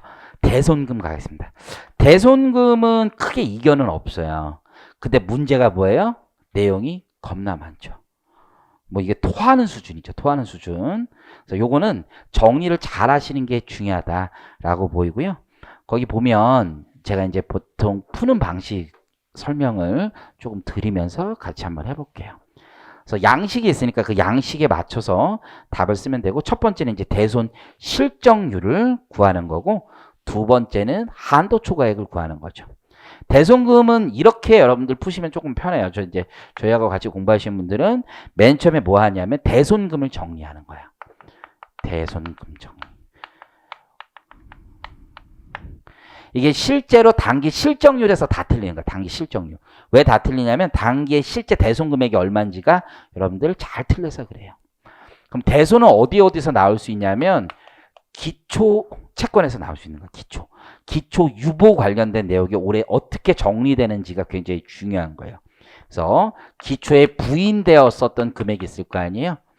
기초에 조정됐던 금액이 당해사업연도에 어떻게 반영되느냐. 그게 대손 인정되는 금액이 있다면 대손 인정. 그죠? 그리고 대손 인정 안 되는 게 있어. 이쪽은 중요하지 않아. 대손 인정되는 금액이 훨씬 더 중요해. 두 번째는 뭐냐면요.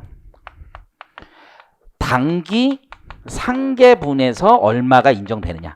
이걸 보시는 게 중요해요. 단기 상계분에서.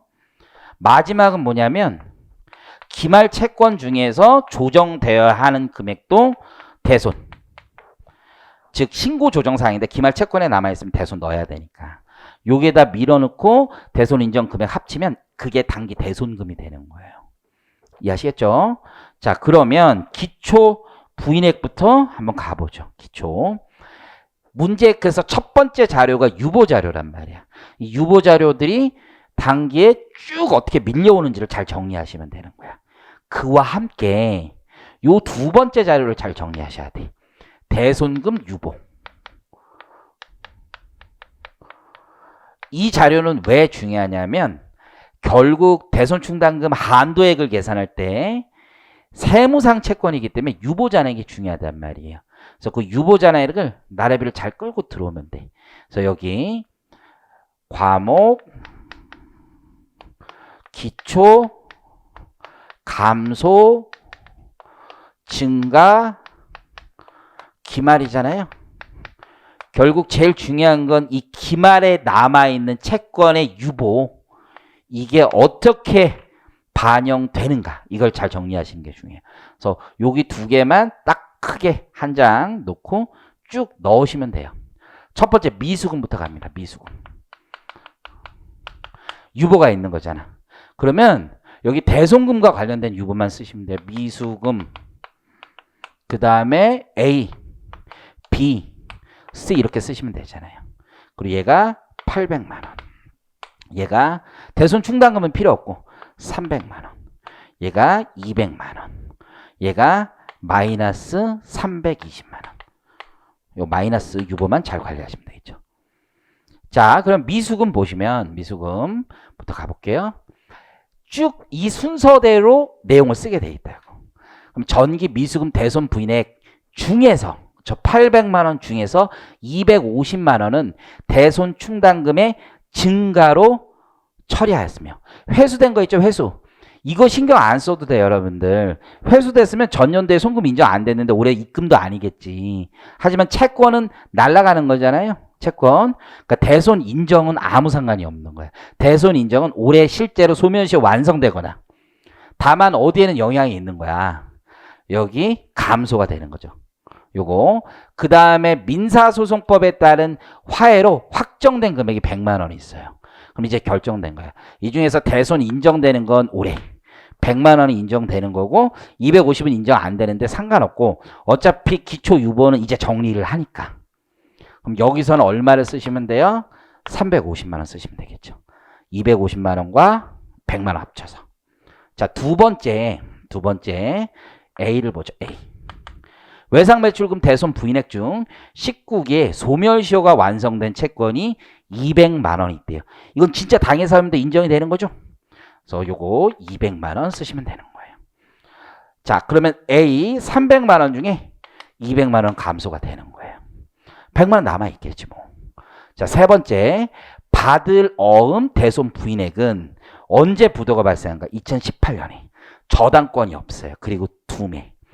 자, 부도어음은 매수당 1,000원씩은 인정이 안 되는 거지. 비망으로 남겨두기로 한 거잖아요. 그럼 대손 인정되는 금액은 받을어음 대손 부인액, 여기 지금 200만 원이 있는데 이 중에서 199만 8천 원치는 인정되고 2,000원은 인정이 안 되는 거죠.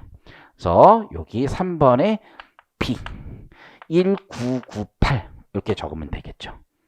그리고 여기 B에선 얼마가 줄어드는 거예요? 1998, 2,000원 남는 거죠.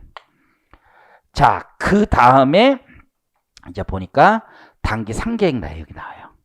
그러면 이제 단기의 기말 잔액이 회사 설정액이고, 요 금액이 대손 충당금 깠다는 얘기죠. 즉 대손 처리했다는 뜻이죠. 이 대손 처리 900만 원이 그 밑에 자료에 나와 있단 말이에요. 요게 인정되는 놈이냐 안 되는 놈이면 잘 갈라내시면 돼. 자, 첫 번째 보니까 780하고 120 있잖아. 두 개 합치면 900만 원 맞잖아요. 이 780만 원은 부도 발생일로부터 6개월이 지난 외상 매출금으로서 저당권을 설정하고 있대. 저당권 설정액은 상계 처리가 안 되죠. 대손 부인이 되는 거죠.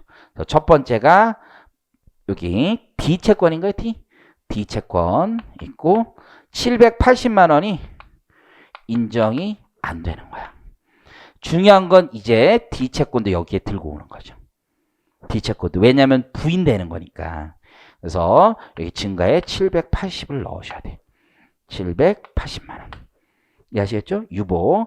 그러니까 요 두 개만 순서대로 쭉 넣으면 돼. 그러면 안 틀린다고요. 나머지 120만 원은 전기의 상법상 소멸시 완성돼서 신고 조정이었대요.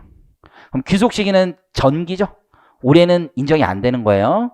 그럼 얘도 얼마? 여기 매출 채권 주 C에 그래서 전기 C가 있는 거죠. C 채권 요 금액은 얼마? 120만 원. 이것도 인정이 안 돼. 그럼 요 금액은 달리 생각해 보면 여기 C 채권 중에서 120만 원 깐 거죠. 송금불산이. 순서대로만 잘 하시면 돼요. 그 다음에 여기 3번 자료를 보니까 매출 누락이죠. 이게 현금 매출 누락이 아니에요. 외상 매출 누락이죠. 그러면 그 시가와 부가가치세까지 채권이죠. 부가가치세까지 채권이에요. 그렇기 때문에 260만 원에 10%인 26만 원을 더한 금액이 채권으로 살아나는 거예요. 이해하시겠죠? 그래서 그 채권 매출 누락. 그래서 외상 매출. 이거는 뭐 대손하고는 관계가 없으니까. 그래서 요게 증가금액 276만 원인가요? 76만 원. 286만 원? 286만 원. 이렇게 적으면 되겠죠. 지치네요, 지쳐. 그리고 이제 마지막 순서에 따라 기말 채권이 쭉 나래배가 있어요. 자, 기말 채권 중에서 유보되는 놈만 여기서 잘 정리하면 돼요. 인정되는 놈. 당기 상법상 소멸시효가 완성돼서 신고조정사항이죠. 기말 채권 중에서 여기 소멸시효 완성된 거 송금 인정되는 거죠. 그게 얼마예요? 150만 원. 중요한 건 채권에서 까줘야 되는 거잖아요. 그래서 유보에 이것도 반영해야 되는 거죠. 그래서 기말 채권 얼마? 150만 원. 이게 들어와야 되는 거예요. 그리고 여기 받을엄부터 있죠. 받을엄은 부도발세부터 6개월 지나도 뭐가 되는 거예요? 결산조정사항이잖아요. 그러니까 이건 필요 없는 거고. 미수금 대여금을 보니까 첫 번째 대손세액 공제 받은 부가세 매출세액 미수금이 있어요. 대손세액 공제를 받으면 이 채권은 대손충당금을 설정할 수 없는 거죠. 대손금도 인정 안 되고.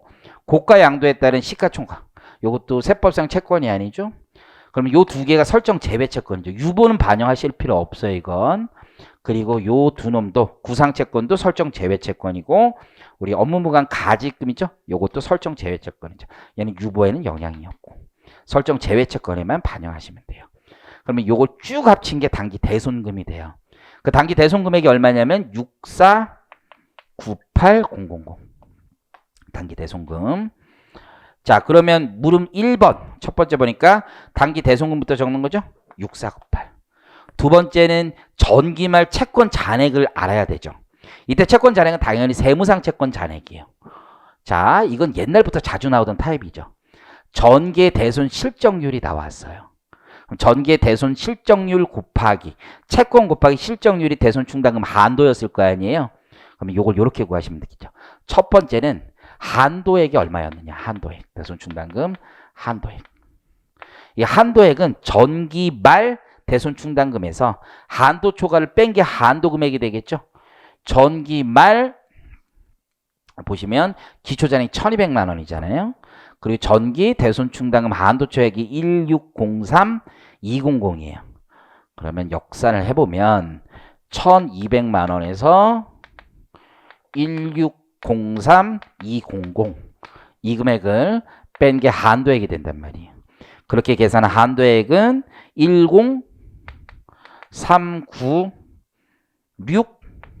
1039680이 한도액이 돼요. 그럼 이 한도액을 가지고 채권 금액을 역산할 수 있죠.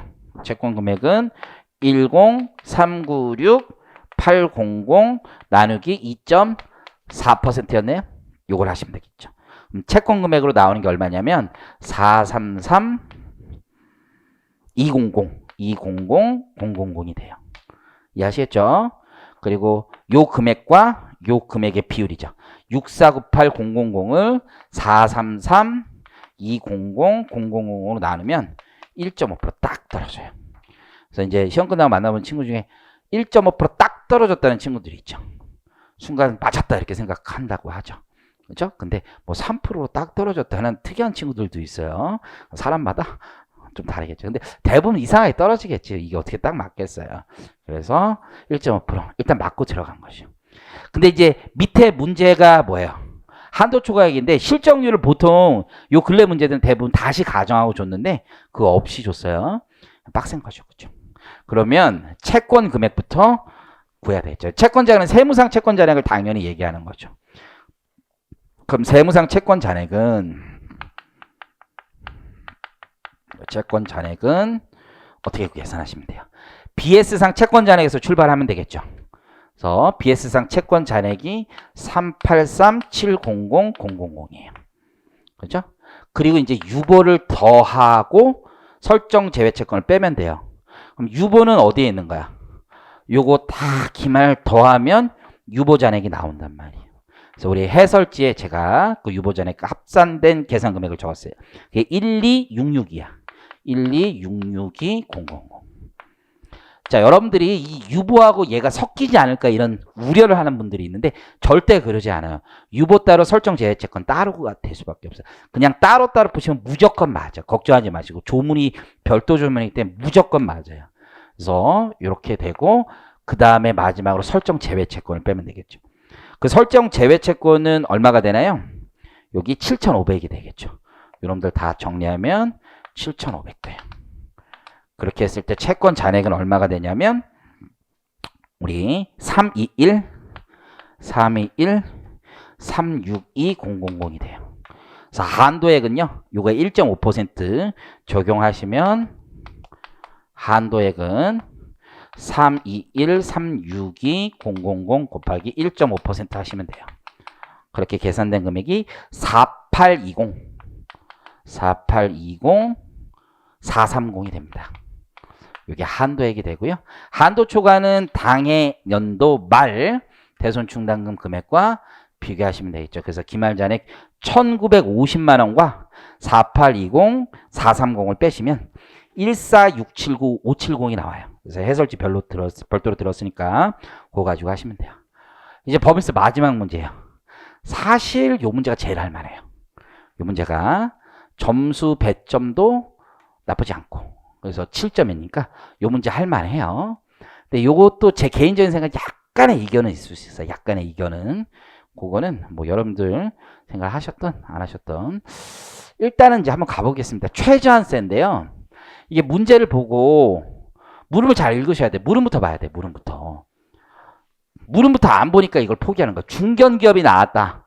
헐 나는 못 푼다. 이러신 분들이 많았다고 하던데 전혀 상관이 없어요. 전혀. 왜냐면 물음을 보니까 최저한세율을 8% 딱 줬단 말이야. 최저한세율 맞춰서 푸시면 되는 거고. 그죠? 차감 납부세까지 구하래요. 자, 그러면 첫 번째 이제 손익계산선 당기순이익이 나와 있고 첫 번째 물음이 R&D 세액공제죠. 연구인력개발비 세액공제. 두 번째 R&D 세액공제. 자, 요게 물음이 좀 그런 게 왜냐면 최저한세를 적용한 후에 한도에 걸려서 R&D 세액공제를 배제를 할 거거든요. 이게 중소기업이라면 연구인력개발비 세액공제액이 우리 최저한세 적용 대상이 아니지만 중소기업이 아닌 경우엔 적용 대상이란 말이에요. 그래서 요 금액이 변경될 수 있어요. 그래서 변경 후의 금액을 적어야 되느냐 아니면 그냥 적용 대상 왜냐면 이거 2월 공제도 가능하니까 2월 될 수 있는 금액까지 합쳐서 금액을 계산해야 되느냐라는 문제가 있을 수 있는데요. 개인적인 생각은 교수님이 그냥 전체 금액을 단순하게 계산하라라고 했다라고 추정을 합니다. 그래서 일단은 그거에 맞춰서 풀어볼게요. 자, 여기 문제에서 심지어 공제 적용률도 주어졌죠. 단기 발생분 대비 15%, 전기 대비 초과 발생분 40%. 그래서 두 개로 나눠보면 단기 발생분. 사업연도를 저는 처음에 이제 문제 풀 때 사업연도 혹시 6개월짜리 아닌가 이제 요 문제가 그런 생각했는데 그런 건 아닌 거고. 자, 여기 보면 19기죠. 당해 사업연도. 첫 번째는 2천만 원에 아까 15%였나요? 그러면 300만 원이 되는 거고. 두 번째는 조건이죠. 조건이 뭐예요? 직전 4년간 평균액보다 더 많아야 되는 거죠. 그걸 일일이 또 계산할 필요는 없죠. 그것도 계산하고 있어요. 트렌드가 있잖아. 트렌드가. 얘가 제일 높은데 그쵸? 전기 금액이 줄어든 게 아니잖아. 그러니까 얘는 증가액은 적용 가능한 거고 그러면 요 2천만 원 빼기 1,900만 원이죠. 요거에 지금 40% 할애죠. 그러면 40만 원이죠. R&D 세액공제는 큰 거 적용해 주는 거죠. 납세자에게 최대한 많이. 300을 일단 적는 게 맞지 않을까라고 생각을 해요. 자, 두 번째 이제 내용을 보면 요거죠. 두 번째 내용을 보면 자, 외국 납부세액 공제와 관련된 세무 조정을 한번 해보라는 거죠. 외국 납부세액 공제. 그래서 외국 납부세액 공제 내역이 여기 나와 있어요. 자, 보시면 내가 해외 자회사에 투자를 했고 거기서 배당금을 받은 거죠. 그러면 간접 외국 납부세액 문제가 있는 거죠. 그리고 원천 징수세액이 있어요. 단기 비용 처리에 따라 오니까 요 직접 외국 납부세액을 송금 불산입하고 간접 외국 납부세액 금액을 입금 산입하셔야 되겠죠. 그래서 외국 납부세액을 한번 정리해보죠. 자, 그러면 첫 번째 직접 외국 둘 다 입금 산입이에요. 그리고 두 번째 간접 외국 납부세액. 이런 거죠. 그냥 그림을 제가 한번 그려보면 C사가 얼마를 벌었냐면 총 3억 원을 버는 거예요. 3억 원을. 그 중에서 얼마를 법인세로 갖다 낸 거예요. 5천만 원을 그 나라에서 낸 거예요. 5천만 원을. 그럼 나머지 2억 5천을 가지고 배당을 줄 수 있는 거죠. 그렇죠? 그 중에서 얼마를 떼어서 배당을 줬다는 얘기예요. 지금 2천만 원을 떼어서 준 거예요. 근데 우리 통장에는 얼마만 들어왔어요? 1,800만 원만 들어온 거죠? 원천징수액 제외하고. 그럼 소득을 환산시켜 줘야 되겠죠. 그러면 여기 중에 2천쯤 들어온 거야. 요만큼 나한테 있는데, 그죠? 요게 2천이란 말이에요. 요게 2천. 2천 중에서 200 떼고 들어왔지만 2천을 다시 환산시키니까 직접 외국납부세액을 200만 원 송금 불산입해서 2천 만들고, 요 부분에 대한 법인세도 세 전으로 다시 돌려야 될 거 아니야. 이게 그로스업이랑 똑같은 거죠. 그래서 세 전으로 다시 돌려줘야 될 거야. 그러면 그 비율이라는 게 어떻게 되겠어요? 여기 2억 5천분의 2천의 비율하고 동일한 거지, 기본적으로. 그러면 요 전으로 환산한다는 얘기는, 자, 보시면 외국에서 낸 법인세가 5천만 원 있는데 그 5천만 원이 세전소득 2억 5천 대비 나온 거잖아요. 이게 세율이지, 그 나라의 세율. 세율이 20%가 적용되는 국가에서 내가 법인세를 낸 거지 뭐. 그 중에서 법인세 내기 전이 20% 2천만 원이니까 법인세 차감 후에 전에, 그러면 요 금액이 400만 원이 되겠네. 400만 원. 그죠? 400만 원이 여기에 있는 금액이 되는 거예요. 400만 원. 그래서 간접 외국납부세액은 400만 원 입금 산입돼요. 그럼 나 국외 원천 소득은 얼마예요? 요 빨간색 그림이 되는 거지. 요 빨간색 그림이 2,400만 원이 되는 거지. 이게 외국납부세액 공제 한도 계산할 때 2,400으로 보고 계산하시면 될 거예요. 그래서 외국납부세액은 직접 외국납부세 200, 기타 사회유출로 소득 처분하던, 기타로 처분하던 뭐 상관없어요. 400 기타 사회유출, 보통 일반적으로 기타 사회유출 하는 거죠. 이제 세 번째가 이제 최저한세 문제죠. 최저한세 탭을 만들죠. 그래서 이제 제가 하는 방식이 법인세법 법정 서식에 있는 방식으로 하는 건데요. 여러분들 한 번만 세팅해 놓으면 그렇게 어렵지 않아요. 그래서 이제 가보면 첫 번째 감면 한번 적용한 후세액이 있어요. 세액이 있고, 다시 법에 따르면 최저 한세가 있어요. 최소한 내야 되는 세금. 그리고 이제 최종 조정 후 세액이 있는 거야. 그러면 법인세법 3호 서식, 법인세 진짜 내는 세금 조정 후 세액으로 내는 거예요. 그럼 내용을 보니까 순수하게 그냥 빨리빨리 가보면 뭐가 있어요? 단기 순이익이 있잖아요. 그거서부터 출발하면 되는 거죠. 그래서 앞에 가보면 단기 순이익이 있어요. 첫 번째 단기 순이익 얼마요? 1억 5천이죠. 이게 누진세율이 적용되는 구간이 아니라 10%죠. 10%. 2억 아래니까. 그러니까 외국납부세액 공제 무조건 한도가 걸리게 돼 있어. 왜냐하면 외에서 20%를 낸 거잖아. 그죠? 그러니까 무조건 걸리게 돼 있어. 그거는. 다시 생각해보면 1억 5천. 자, 두 번째. 보니까 이제 세무조정 내용이 있는데, 우리 아까 외국납부세액 공제 간접과 직접이 있죠. 그래서 외국납부세액 그걸 더해야 되겠죠. 그게 600만 원이 되겠죠. 600. 그럼 뭐가 나오냐면 각사가 나오는 거죠. 사면도 소득금액 1억 5,600이 돼요. 그리고 나서 2월 결손금이 있으면 공제를 해야 돼요. 2월 결손금. 지금 제시된 자료를 보니까 2012년하고 17년 있어요. 다 공제 대상이 되는데 이 중 1,000만 원은 자산 수중으로 충당되었고 발생액일 뿐이잖아요. 과표 계산에서 공제가 또 되었습니다. 1,500만 원이. 그러면 토탈 2,500만 원은 제외하고죠. 그럼 올해 공제 대상 금액은 2,000만 원과 여기 1,500만 원. 그래서 2월 결손금 대상은 3,500이에요. 근데 이게 중소기업이 아닌 이상 한도가 있죠. 그 한도라는 게 1억 5,600이 60%잖아요.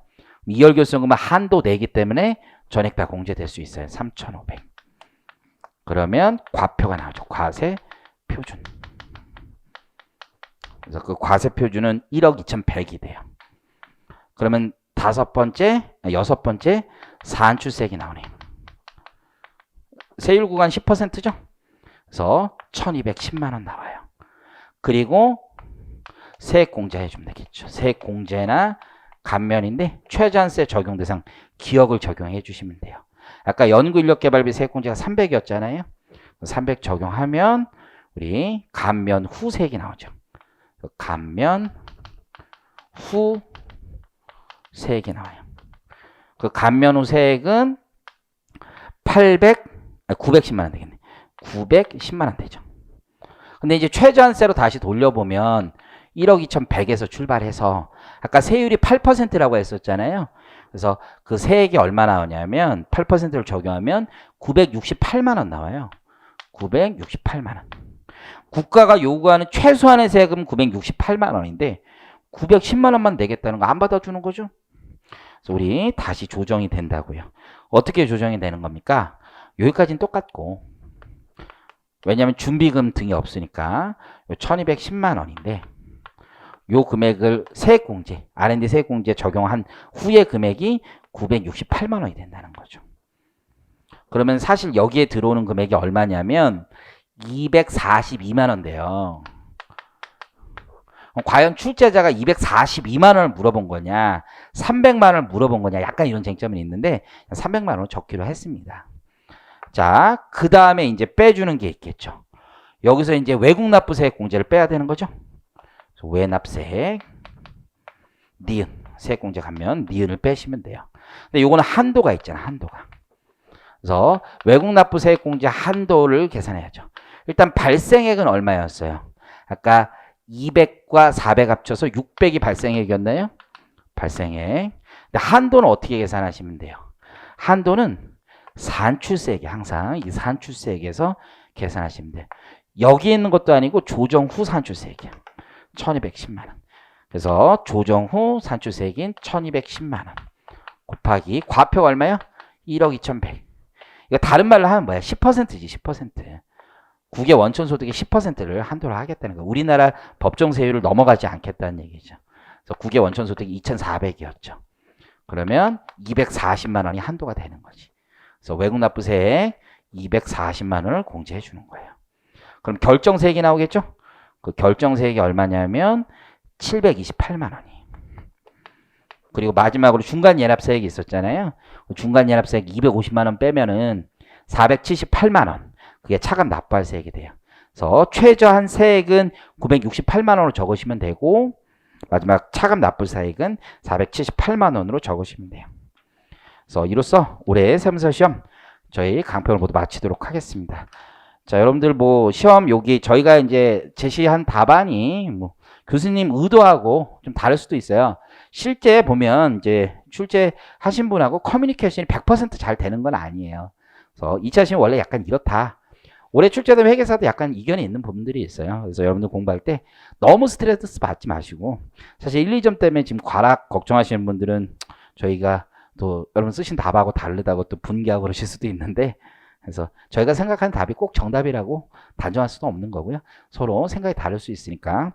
다만 이제 부탁드리고 싶은 건 이제 출제위원분들이 조금 더 명확하게, 좀 더 정교하게 학생들을 배려하는 마음에서 좀 해주셨으면 하는 바람이 있습니다. 이로써 마치도록 하겠습니다. 감사합니다.